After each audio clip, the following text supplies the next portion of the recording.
just need to fix.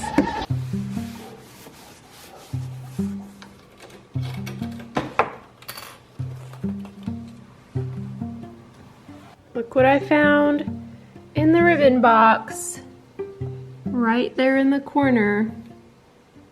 I'm pretty sure he's dead. Yep, he's dead. I don't know.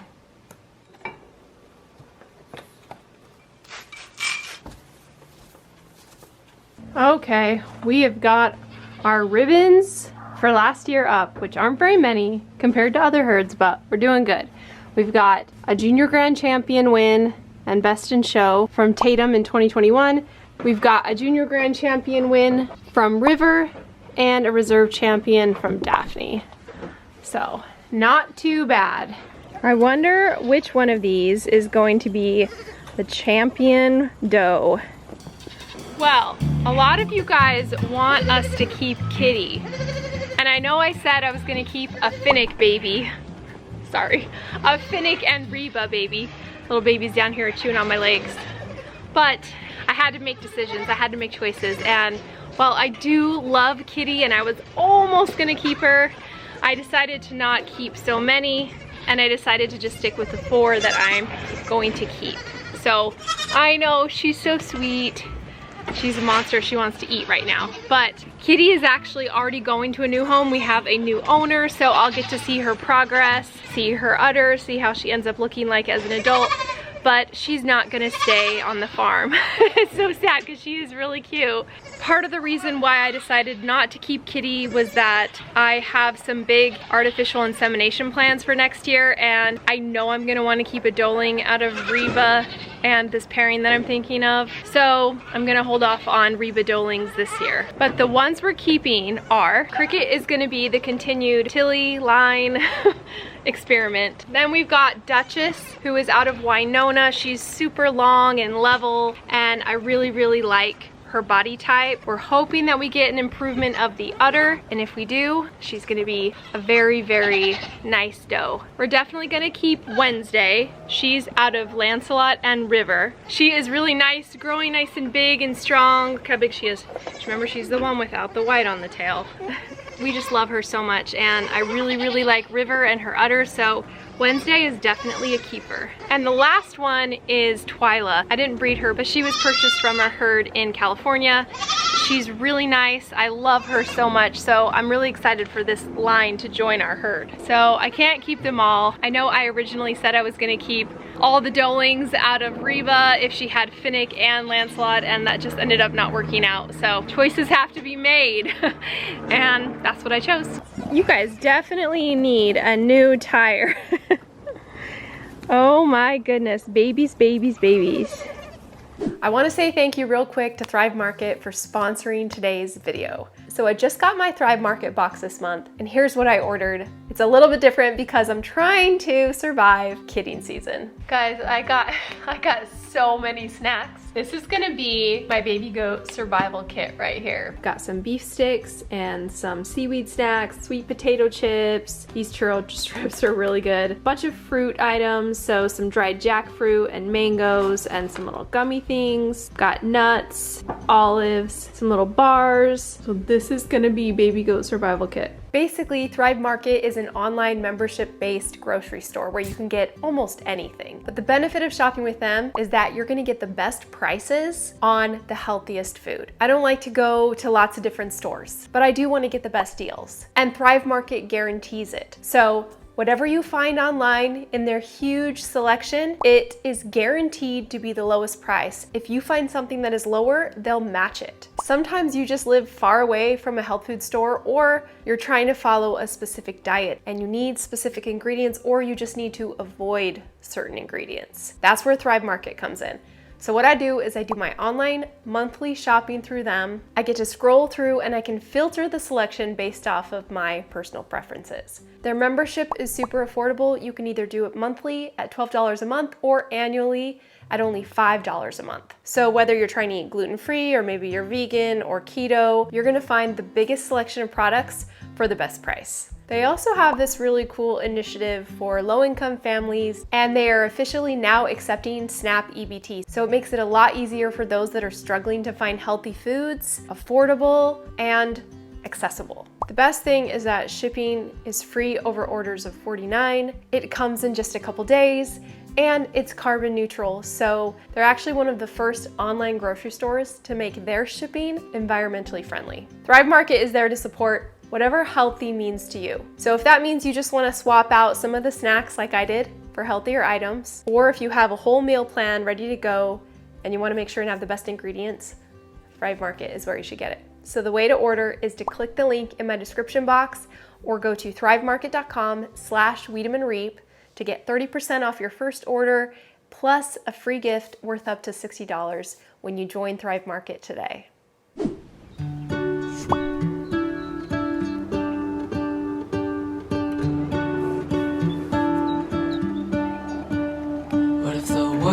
Had more of your smile.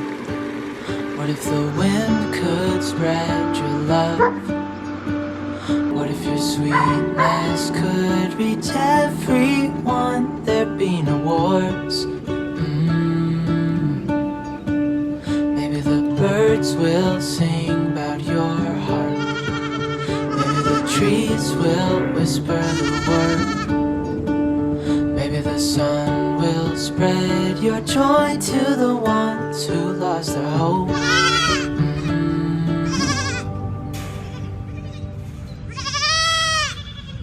Well, I just got a notification that it's been officially 10 years that I've been on YouTube. That's a long time. And so I wanted to just let you guys know what the future is of this channel, where it's gonna go. Originally, I started making videos because I had a blog and I was writing about milking goats and doing all the little fun things here on the farm. Farming on our little acre has been kind of an effort just to improve my health and to get myself active, and then it sort of morphed into a lot bigger of a thing than I thought it would be. Over the years, we raised lots of different types of animals. We raised sheep for milk and meat. We raised meat chickens. We've raised geese. And then we had a period where we raised pigs. And I hated that period. We've tried lots of different fruit trees and tropical trees. We've tried lots of different gardening things and failed at a lot of different things. And I think we had to try everything to know what we don't want to do. Now we just have our nice little herd of goats, our nice little flock of chickens, a fairly manageable garden, and fruit trees that actually survive in the desert. It's kind of interesting because when you start to post online and then you start to get viewers or subscribers, it starts sort of this vicious cycle where it's a really good thing and you start to make an income, but on the other side, to keep that going, you feel lots of pressure to do something even bigger or even better or even more dramatic. So it's always been a hard balance to make sure that I'm making videos that are authentic, but not too over the top, not too clickbaity. That's a really hard balance to maintain because when you're in the online world, all of the different social media platforms, they value and push out the dramatic things. So it's just sort of tricky to keep that balance, to keep it as real and as authentic as possible without going too far overboard. And that's why, in part, we've never shown our lives really outside of the farm. We wanted to keep some sort of privacy and normalcy, especially for our kids. It's always been really important to me to not show anything dramatic that's happening in their lives, any health issues that they've had or that our family has had. It's been really important to me to not bring the camera to the hospital and show what's, you know, the dramatic moment, because I think that it's really important to maintain privacy. So we raised our kids and we were able to do this fun farm adventure, and now our kids are grown up. They have headed off to college and we miss them like crazy. Kevin has also recently gone back to work. He didn't go back to mechanical engineering like he used to do. He became a substitute teacher at a local school here. So he's been working sort of part-time doing that, and I've been here running the farm and just making videos and doing what I love to do. So where does that leave us and what's the future? Well, we still plan on farming even if our kids are gone. I will still always want to raise goats. I'll still always want to have a garden and cook from scratch and do all my little things that I love doing here. But it will change a little bit. It has changed over the years, where in the beginning I just wanted to raise goats for milk, and we had Luna and Penny and Doris. We just milked our goats. They had kids every year. We never really kept kids. And then I got really interested in trying to improve genetics because, as you guys know, I had some issues pop up in my herd.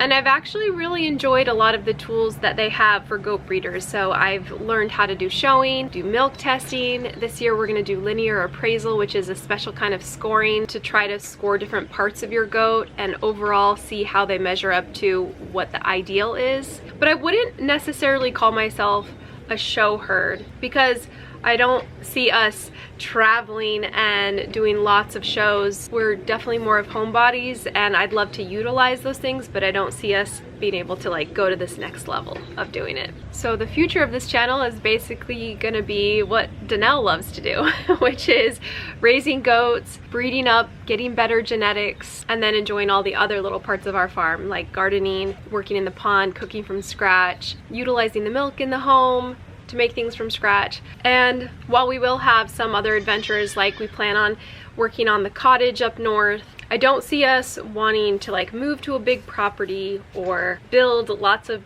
big things on this property. I feel like we're pretty much good. We love everything that we've built here. We love where we live, and I'm just gonna keep doing what I love. So it may not be super dramatic, but it's gonna be what I love to do. So if you like baby goats and trying to improve genetics, and if you like the idea of being able to have a small farm in your backyard and being able to do things on a smaller scale, then you found the right place. And even though I feel much better than I used to when we originally moved here and I was dealing with a lot of different health problems, I still have things that I deal with. I know that a lot of you do too. I was actually surprised when I initially shared all of my heart palpitations and hernia and all the issues I have going on. It made me feel a lot better to know that other people deal with stuff too. I think in the end, we still want to have a good quality of life, and we still want to be able to do things that we love. And I feel like this little farm that we've created here in our backyard has given me that. It's a hobby, and it's also a passion, it's a distraction, but it also is just a really good way for me to stay active and focus on something other than myself. So you'll still see Kevin in the videos, and you'll still see the kids when they come back, but it'll mainly be me doing what I love to do. So I really have to say I appreciate all of the support you guys have given over the years, and I'm still here. I'm still gonna do this. I'm still gonna breed goats and keep the best and sell ones that break my heart and break yours, and just keep improving. So here's to an official 10 years on YouTube, and here's to another 10. I don't know how long YouTube's gonna be up. Sometimes I wonder about that. But I am grateful for all of you guys, and I really appreciate all of the follows and the support and the cheering on that you guys have done. And hopefully we'll have many more adventures yet to come. It may seem like we have a lot of veggies in the garden, but when it comes to peas, we just have a little bit. No worries though, guys. Today I'm going to use it to make an entire meal out of. So I've only got a handful, but just watch as I shell them. It's almost like they multiplied. Look how many there are. But I think it'll be enough for tonight's dinner. I'm also going to pick some carrots, get most of the dirt off, wash them, trim them, dice them up, and get to work. Today we're gonna make a chicken pot pie soup. This is a lot easier than making the standard chicken pot pie. So in addition to our carrots and peas, we'll dice up some celery, dice up a little bit of an onion, and before we actually start making the soup, we're gonna make biscuits. Just regular old buttery biscuits. We've got our flour, baking powder, salt, butter. We'll work that all together until they're about pea-sized. Then we'll add milk and mix the dough together. I'm gonna make these really simple. I'm just gonna kind of form it into a rectangle and slice it up into 6 pieces. There are my biscuits. For the soup, we kind of have to cook the veggies in different orders. So we'll start with the onions, carrots, and celery. We'll cook that down, and then we'll add some flour because we want this to thicken. We want this to be more of like a chowder. Finally, we'll add the chicken broth, and then we'll put in the potatoes. So now our job is to boil those potatoes. And after about 10-15 minutes, they are ready to go. Finally, we'll add the cooked diced chicken that I already have, and then about a cup of cream. That's it. You can just salt and pepper to taste. You can add more pepper to this, you can add parsley, but this is the basic recipe. And look guys, there's 1 pea in there. This was really good though. So I'll put the recipe below, try it out, and let me know what you think. Look guys, I brought my kids here. Brought them all the way down from college just to help dig a hole. Just for this. That's it. They just need this. Good job, Lydia. Keep going. I'm doing it. I've hit a rock, love.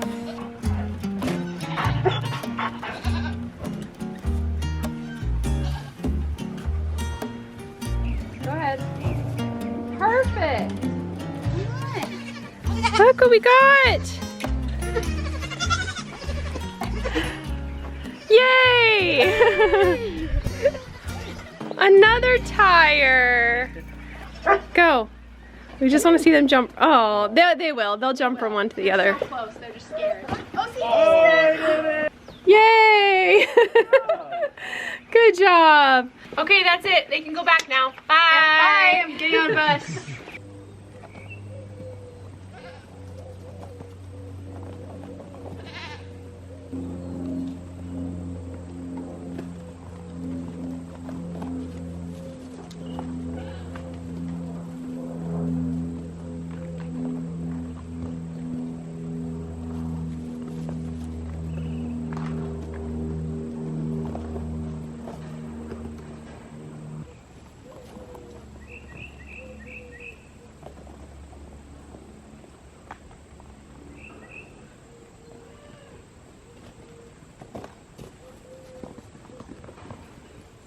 Alright guys, thanks for joining us in today's video. Those baby goats are so cute. I love editing that part. They're so funny.